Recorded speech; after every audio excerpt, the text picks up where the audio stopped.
ఘటనా స్థలంలో సహాయక చర్యలు కొనసాగుతున్నాయి.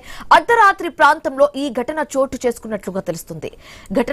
సంఘటన స్థలాన్ని పరిశీలించారు ఒడిశా సీఎం.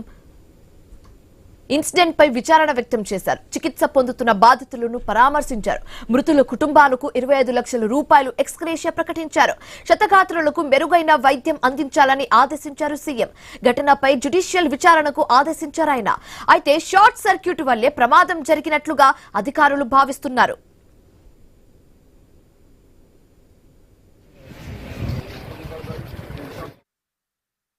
एसबी मेडिकल का जो ट्रॉमा केयर सेंटर है वहाँ संभवतः विद्युत शॉर्ट सर्किट के लिए एक अग्निकांड हुआ और इस अग्निकांड में ट्रॉमा आईसीयू एंड उसके साथ लगा हुआ आईसीयू और जो वार्ड है जो फर्स्ट फ्लोर है जो पेशेंट उनका इलाज चल रहा था 23 लोगों का इसी फर्स्ट फ्लोर में वो थे। जो अग्निकांड हुआ इसी टाइम में उसमें से 7 लोगों का अग्निकांड के वजह से उनका मौत हुआ और इसके लिए भी जो हमारा करेंट जो फाइनेंशियल ईयर है इसके लिए हमने 420 करोड़ का बजट में प्रावधान हमने कर चुके हैं और उसका भी काम अभी चालू है। जो घटना हुआ जो आज जो अग्निकांड हुआ इसी आधार पर हमने जो जुडिशियल इंक्वायरी विचार विभाग तदंत करने के लिए मैंने निर्देश दे रहा हूँ। ఒడిశాలోని కటక్ లో ఘోర అగ్ని ప్రమాదం చోటు చేసుకుంది. ఎస్సీబీ మెడికల్ కాలేజ్ లో ఒక్కసారిగా మంటలు చెలరేగాయి.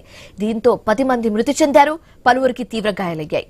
ఇదే అంశానికి సంబంధించి మరింత తాజా సమాచారం మా కరెస్పాండెంట్ రాము ఫోన్ ద్వారా అందిస్తారు. రాము, ప్రాథమికంగా అయితే ఈ ఇన్సిడెంట్ ఒక షార్ట్ సర్క్యూట్ వల్ల జరిగిందని చెప్తున్నారు.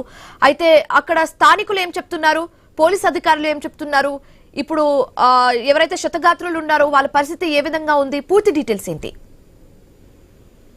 ఒడిశా రాష్ట్రంలోని కటక్ లో ఉన్న ఎస్సీబీ మెడికల్ కాలేజ్ అండ్ హాస్పిటల్లో ఘోర అగ్ని ప్రమాదం చోటు చేసుకుంది.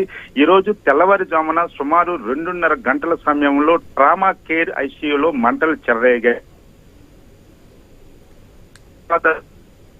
మంది రోగులు మృతి చెందగా పలువురు గాయపడ్డారు. అయితే మంటలు చెలరేగిన సమయంలో ఐసీయూలో సుమారు 15 మంది వరకు రోగులు చికిత్స పొందుతున్నట్లు సమాచారం. వారిలో చాలా మంది వెంటిలేటర్ మరియు ఆక్సిజన్ సపోర్ట్ మీద ఉండడంతో వారిని వెంటనే తరలించడం కూడా సిబ్బందికి కష్టమైంది. అంతేకాకుండా మంటలు చెలరేగడం వలన దట్టమైన పొగ వ్యాపించి సుమారు 20 మందికి పైగా సిబ్బంది ఈ యొక్క పొగతో అక్కడ అస్వస్థతకు గురైన పరిస్థితి కనిపిస్తుంది. అయితే అగ్నిమాపక సిబ్బంది అదేవిధంగా హాస్పిటల్ సంబంధించిన కొంతమంది సిబ్బంది కొంత చాకచక్యంగా కొంతమంది రోగులను ఇతర వార్డులకు తరలించారు. అయితే ఈ ఘటనపై ఇప్పటికే ఒడిశా ముఖ్యమంత్రి మోహన్ చరణ్ మోదీ తీవ్ర దిగ్భ్రాంతిని అయితే వ్యక్తం చేశారు. అంతేకాకుండా సంఘటన స్థలాన్ని స్వయంగా పరిశీలించి బాధితులను కూడా మాట్లాడారు. అయితే మృతి చెందిన వారికి ఇప్పటికే 25 లక్షల ఎక్స్గ్రేషియా కూడా ప్రకటించడం, అదేవిధంగా గాయపడిన వారికి కూడా మెరుగైన వైద్యం అందించాలని ఆదేశాలు అయితే జారీ చేశారు. అయితే ప్రస్తుతం అగ్ని ప్రమాదానికి గల కారణాలపై విచారణ అయితే కొనసాగుతుంది.